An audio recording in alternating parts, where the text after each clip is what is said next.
Watershed 1967 is a book that recounts the little known but significant border clashes that occurred between India and China in 1967. The author delves into the events leading up to the conflict, the actions and strategies of Indian and Chinese military, and the aftermath of the clashes. The story begins with a background on the long-standing border dispute between India and China, which had simmered for decades but had never escalated into open hostilities. However, tensions began to rise in the early 1960s as both countries began to assert their claim to disputed territory in the Himalayan region. As the situation became increasingly volatile, both sides began to mobilize their armies along the border. Spring of 1967, a series of minor border incidences erupted into full-scale clashes between the Indian and Chinese armies.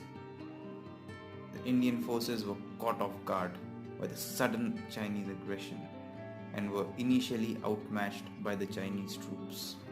However, the Indian soldiers quickly regrouped and launched a counter-offensive, retaking many of the positions that had been lost to the Chinese.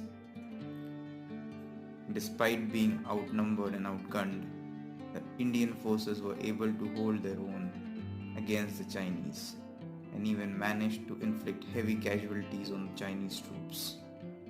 The Chinese, meanwhile, were unable to make any significant gains and eventually called off their attacks.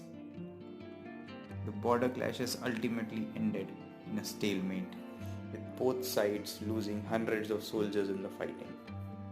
Although there was no official declaration of victory or defeat by either side, the Indian army was able to repel the Chinese advance. The clashes, though not well known, were a significant victory for India. The Indian army's tenacity and bravery in the face of overwhelming odds proved to the world that India was a formidable military power and that the Chinese were not invincible. Watershed 1967 is a compelling and informative account of a little known but significant episode in Indian and Chinese history, one that continues to have ramifications to this day.